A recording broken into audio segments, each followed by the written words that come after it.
आज हम पढ़ेंगे time period of oscillating magnet का कॉन्सेप्ट है ये time period of oscillating magnet. अब आपको सबसे पहले ये तो पढ़ेंगे, टाइम पीरियड तो अपन निकालेंगे।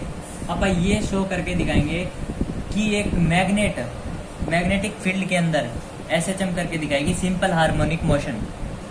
ठीक है, शुरुआत इनिशियली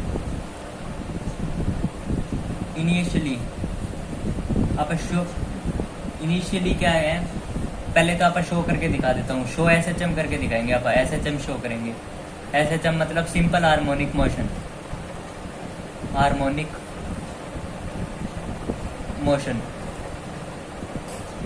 ऑफ मैग्नेट।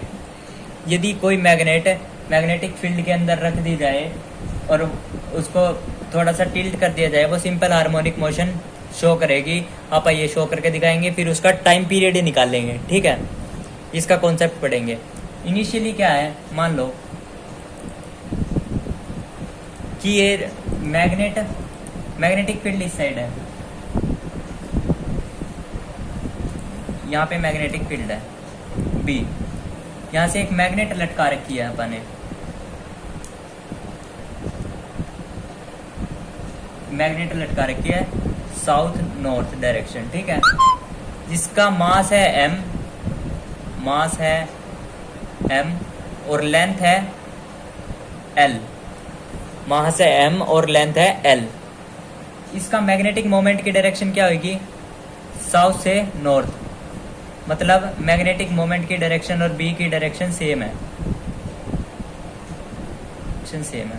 ठीक है, इनिशियली पोजीशन पे अपन क्या क्या कर रहा हूँ और सेम है, m vector and b vector r same direction.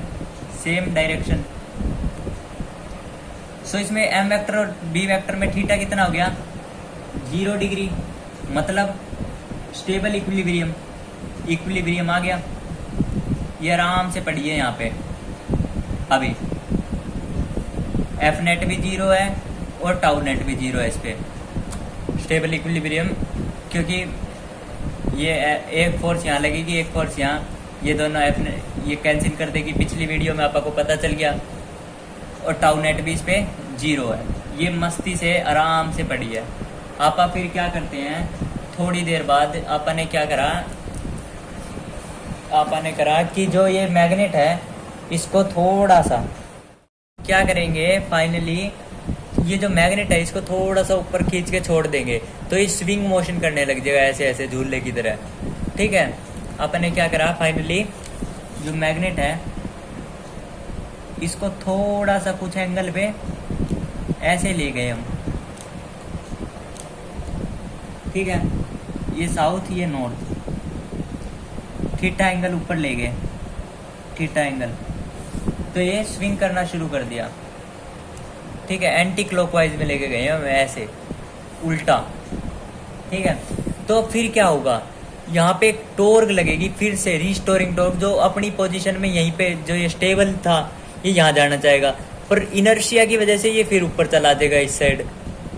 फिर ये ऐसे आएगा, फिर ये ऊपर चल जाएगा, ऐसे ऐसे चलता रहेगा ये काम। ठीक है, तो फिर टॉर्क क्या करेगी, एक टॉर्क लगेगी जो इसको इस साइड लेके, अपन इसको एंटी क्लॉकवाइज ऊपर लेके गए, तो टॉर्क क्या करेगी भाई, वापसी जाए क्लॉकवाइज। टॉर्क तो लगेगी क्लॉकवाइज, जो रिस्टोरिंग टॉर्क है क्लॉकवाइज। अपन इसको ऊपर लेके गए एंटी क्लॉकवाइज डायरेक्शन में, एंटी क्लॉकवाइज। तो अपन ने क्या करा, अब मैं लिखता हूं जो अपन ने करा। फाइनली कंडीशन में क्या करा अपन ने करा, now if dipole is tilted theta angle anticlockwise, अपन ने डाइपोल को एंटी क्लॉकवाइज टिल्ट कर दिया, तो देन क्या हुआ, a restoring torque is applied. A restoring torque लगी, a restoring torque is produced जो उसको स्टेबल इक्विलिब्रियम में लाना चाहती थी, पर ड्यू टू इनर्शिया वो स्टेबल इक्विलिब्रियम में नहीं आया। रिस्टोरिंग टॉर्क का फॉर्मूला लगाएंगे, tau is equal to m b sine theta होता है ना, पर ये रिस्टोरिंग है, उल्टी डायरेक्शन में ला रहा है, तो इसको माइनस लगाएंगे इसको, ताकि ये बता सके कि ये इसको उल्टी डायरेक्शन में ला रहा है। Act in clockwise direction, clockwise direction, एक रिस्टोरिंग टॉर्क लगी क्लॉकवाइज डायरेक्शन में अपना। फिर क्या हुआ, आप जानते हैं कि इधर थीटा अपन ने बहुत संभाल लिया, बस ऊपर थोड़ा सा लेके छोड़ा अपन ने। थीटा क्या है, बहुत स्मॉल है, तो साइन थीटा क्या ले हो जाएगा, थीटा हो जाएगा, तो टॉर्क क्या होगी, माइनस एम बी थीटा। ठीक है, रोटेशनल मोशन में टॉर्क किसके इक्वल होती थी, रोटेशनल मोशन में टॉर्क आई अल्फा, इसमें आई क्या है, इनर्शिया, इनर्शिया जो अल्फा है angular acceleration, angular acceleration, acceleration tau इसके इक्वल भी होती है, और जो अल्फा होता है वो इक्वल होता है, रोटेशन मोशन से आया ये अल्फा, ये होता है ओमेगा स्क्वायर थीटा। ये अपना 11वीं का चैप्टर है रोटेशन मोशन। ये दोनों चीज कहां से आई, रोटेशनल चैप्टर से, रोटेशनल चैप्टर से, कि कितना ये स्विंग करेगा, कितनी एंगुलर डिस्प्लेसमेंट लेगा, और कितने एक्सेलरेशन से वो उल्टा आएगा। एक्सेलरेशन की जरूरत पड़ी क्यों, ये ऊपर तो अपन ने भेज दिया, ये उल्टा भी तो आएगा, कितने एंगुलर एक्सेलरेशन से उल्टा आएगा, कितना रिटार्डेशन होगा इसमें। ठीक है, तो अब इसकी जगह टाउ की जगह क्या लिख देंगे आप, आई अल्फा। नेक्स्ट क्वेश्चन पे देख लेते हैं, या यहीं पे देख लेते हैं, मैं इसको यहाँ ले जाता हूँ, फिर बार बार पीछे नहीं देखना पड़ेगा आपा को।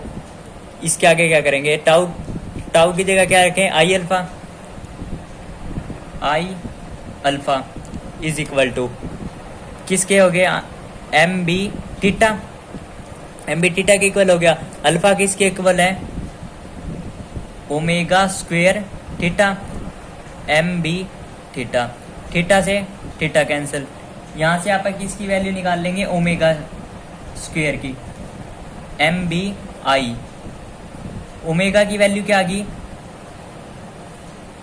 ओमेगा की वैल्यू आ गई अपने पास रूट एम बी आई, इसमें क्या है, एम क्या है, root M B I, movement I क्या है इसमें, मूवमेंट ऑफ इनर्शिया।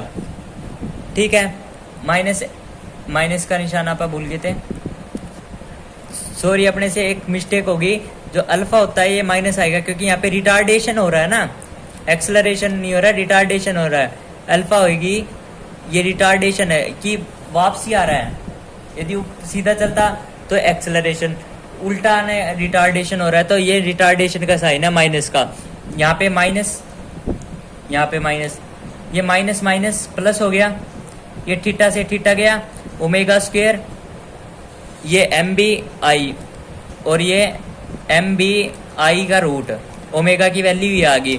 अब टाइम पीरियड का फॉर्मूला क्या होता है, टाइम पीरियड का फॉर्मूला होता है, टाइम पीरियड का फॉर्मूला 2 पाई बाय ओमेगा, क्योंकि omega is equal to 2 pi by T, तो time period is equal by 2 pi by omega, तो T is equal to 2 pi, omega की वैल्यू क्या थी अपनी, एम बी बाय में आई का रूट, क्या होगी यहाँ से, एम बी बाय में आई का रूट, ये आ गया अपना